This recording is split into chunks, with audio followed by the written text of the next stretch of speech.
Prepare for an artistic journey through time and creativity with the Black Women Stitch 2024 Wall Calendar.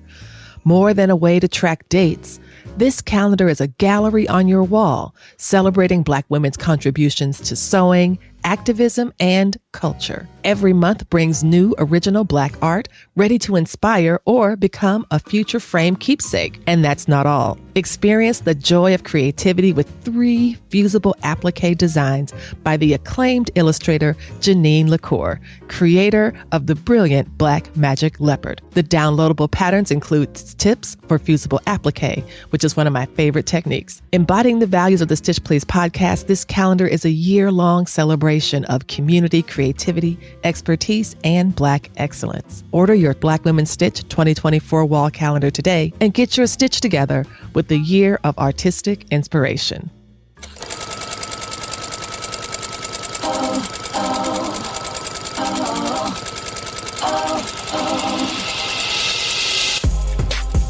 Hello, Stitchers. Welcome to Stitch Please, the official podcast of Black Women Stitch, the sewing group where Black lives matter. I'm your host, Lisa Woolfork. I'm a 4th-generation sewing enthusiast with more than 20 years of sewing experience. I am looking forward to today's conversation, so sit back, relax, and get ready to get your stitch together. Hey friends, hey, welcome back to another episode of Stitch Please Holiday Swatch.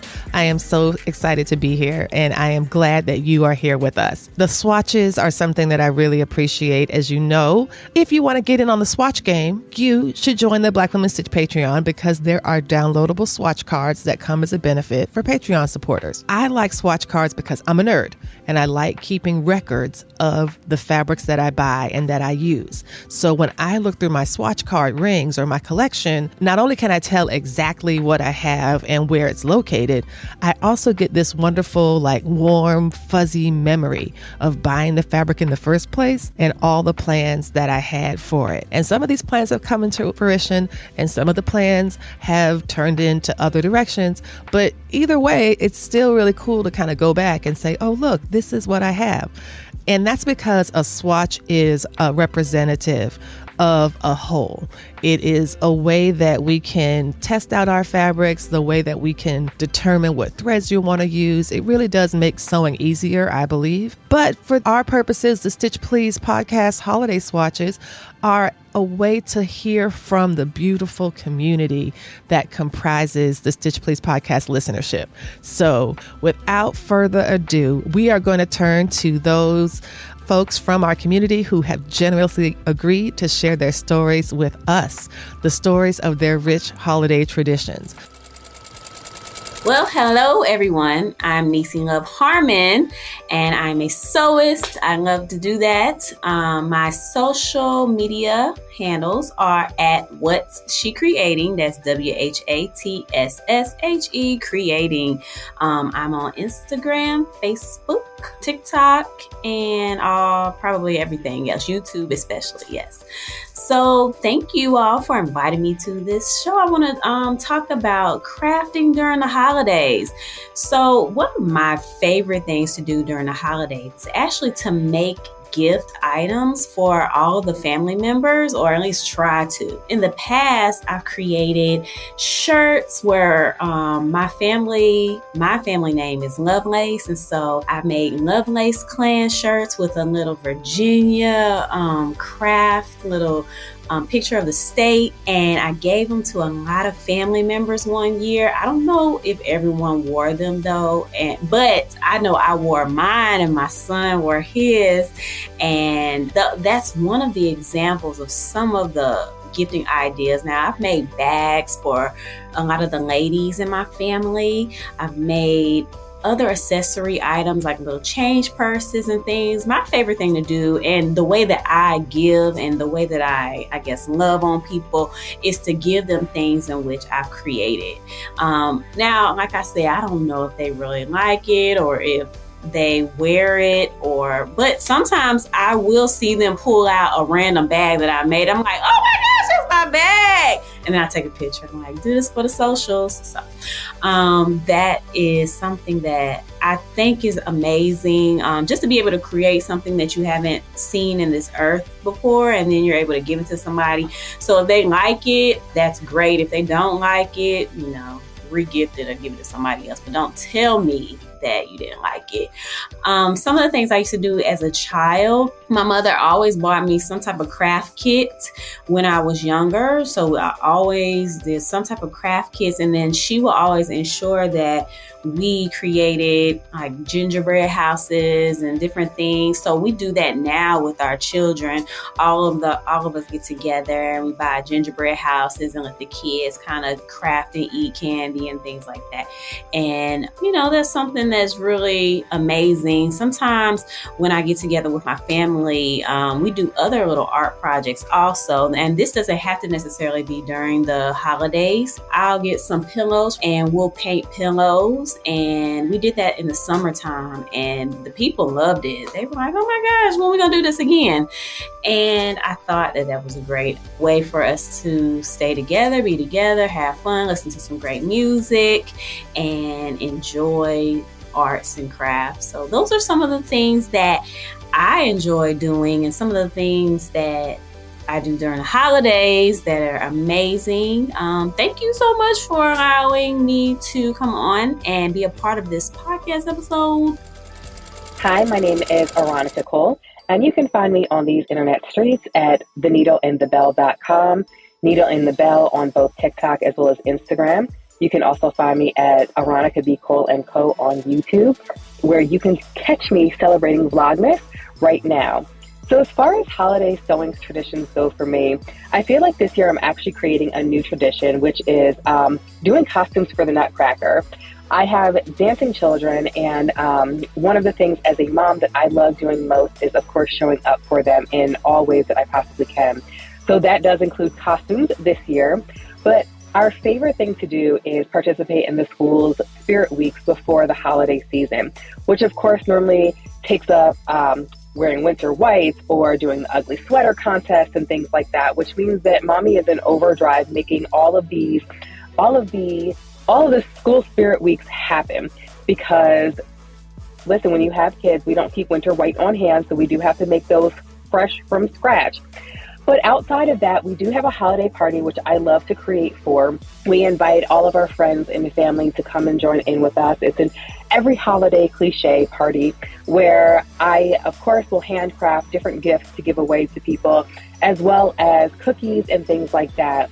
For me, holiday season is all about making magic, whether you celebrate Christmas, Hanukkah, Kwanzaa, whatever it is. I just love to make magic with my hands, with my family, and with my loved ones. And I try to keep it as simple as possible, as opposed to getting overwhelmed. Then my second favorite thing to do the holiday season is making the teachers presents.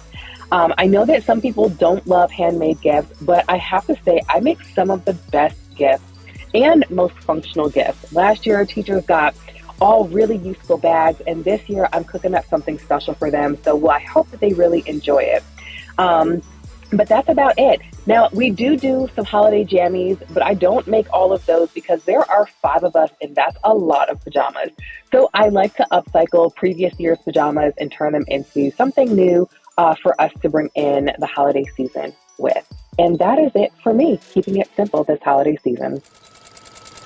Hey everybody, my name is Chris, also known as On Social on Instagram, TikTok, Threads, YouTube, and on my own blog, onsocial.com.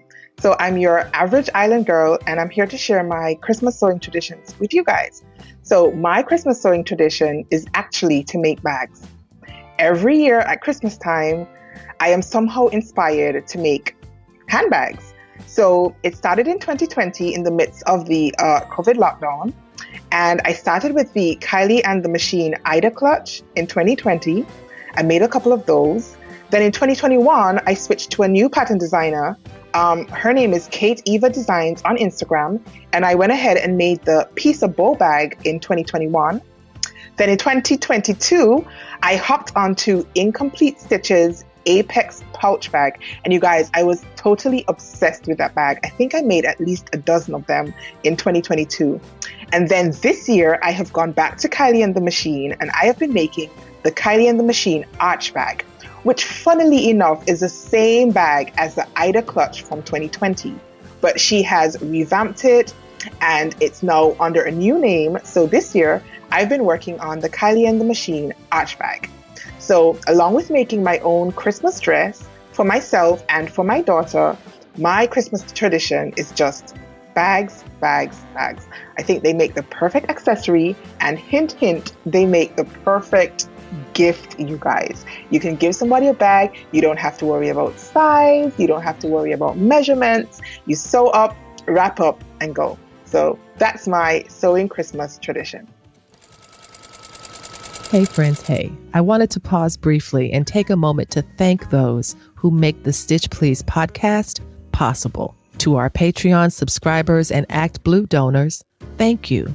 Your support keeps the lights on, and your faith keeps me going. To Chris Rivera and the team at Congregate Charlottesville, thank you for your fiscal sponsorship and the lessons in financial stewardship. You are very much appreciated. To the guests we've had this year, thank you. Shout out to Bisa Butler for celebrating our 200th episode with us, and special thanks to all the guests who have made every episode of the Stitch Please podcast a very special episode. And to the Stitch Please team, sincere gratitude. To content creator Janelle Velasco, project manager Christina Gifford, producers Crystal Hill and Mike Bryant, and live show producer Latrice Sampson Richards. I couldn't do it without you. And last but not least, thank you. Yes, you. I am totally talking about you. Did you hear me say you? Uh-huh. Thank you for listening. Thank you for telling your friends and family about the show. Thank you for following and reposting us on socials. Thank you for your warm, direct messages and comments.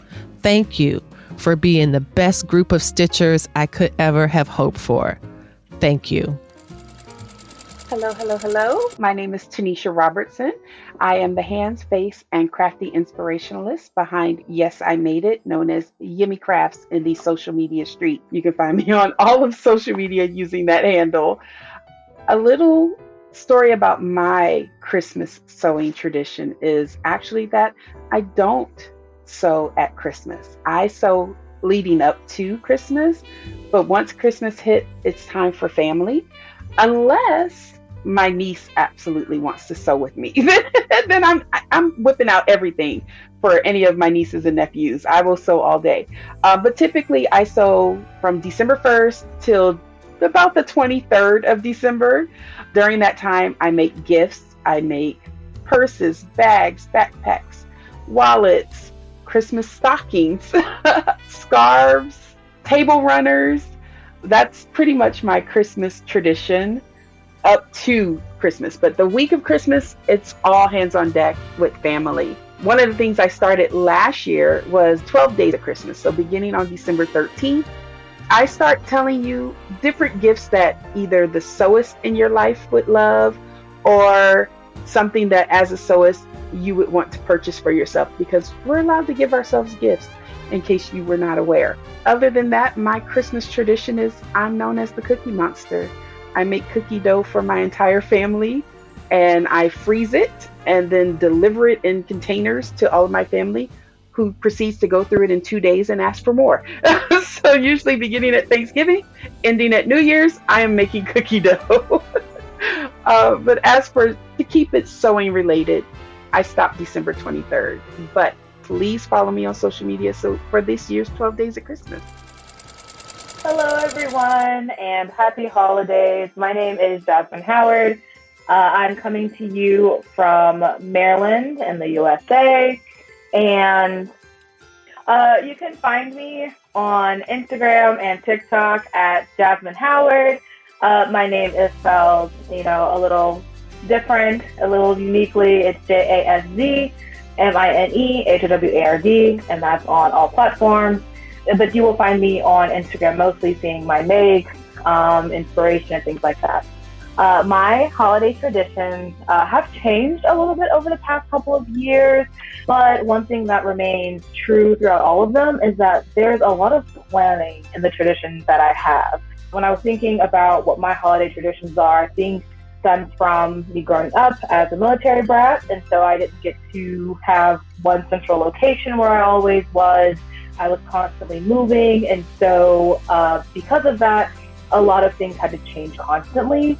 And so my traditions are not necessarily traditional, I guess. You know, some people put the certain cookies on a certain plate. Sometimes we may not have had the plate because it got lost in the box or something somewhere. But one thing that I do, that I find myself doing often in each year, that I really love and that I find to be, that feels like a tradition to me, is the wrapping of the gift. And so for me, I like to find the finest wrapping paper. And by the finest, I mean, it's at TJ Maxx, but it's fine to me. It's the pretty one. It is the one that I want to wrap everyone's gift with that year. You know, it has the funky textures on it, the ridges on it, on the paper, because I think that the most fun of the holidays is unwrapping the gifts, no matter what you celebrate. And so with that, for me, I'm starting a new tradition this year where, along with the paper gifts and the paper, like the wrapping paper and traditional paper, I do want to make some fabric wrapped gifts. So you can make wrapping paper out of fabric, essentially. And what I'd like to do is give that to the recipient, and then that recipient can either use it as a bag for themselves, they can gift it to someone else if they want to, but I think it adds a nice personal touch to whatever gift I'm giving them, because every year I say I'm going to make 82 people a gift, and then I make 8 people a gift. And sometimes it's 2 people a gift, or none, and that's okay. One part that I find to be, you know, my little tradition, I take a lot of pride in having the cute little box corners, a little ribbon and things like that, but I think adding this extra fabric, you know, this fabric style wrap would be fun. That way, you know, it's like it came from the person who makes things all the time. And so it's a handmade vibe that can be passed on forever, really, or until it disintegrates. Another holiday tradition that I take a lot of pride in is that I plan a ton. Thinking about, I'm like, do I actually make anything? And I'm like, I do make things, but you know, some people might make their stocking each year. They add something to a stocking, or they make a new stocking every year, or they might make a new tree skirt for each new tree. And I was thinking, I was like, those would be really cool things to do, but I just don't actually do them yet. And so when I have this opportunity to come on, I was like, do I have any traditions? And I was like, actually, no, you do, but it's just not normal. So with that, my actual tradition is to plan. I will buy myself a planner for Christmas.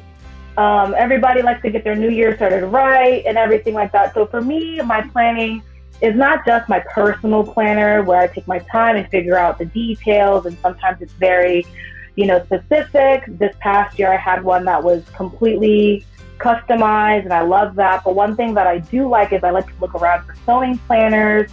I like to really think about what I've done over the past year in my sewing, and then think about the skills I want to build on. Basically, I have a form that I created where I can like document a year's worth of, you know, sewing things I'd like to accomplish. And so it's skills based for me. I might want to improve on something or learn a new technique. And so I look at that sheet, I fill it out, and then I think about the projects that I might want to do to, you know, utilize those skills. And one thing that I think is also extra special is after I get done planning, I typically will allow myself to make myself a kit. So I will pick a pattern that I like, you know, download it, make a booklet out of it. And then I'll also allow myself to buy the fabric, buy the notions. And it can be as luxurious or as basic as I'd like it to be. And then what I do is once I get that fabric, I wrap it all up, I have a great time, and because I am who I am, I always forget what I had anyway.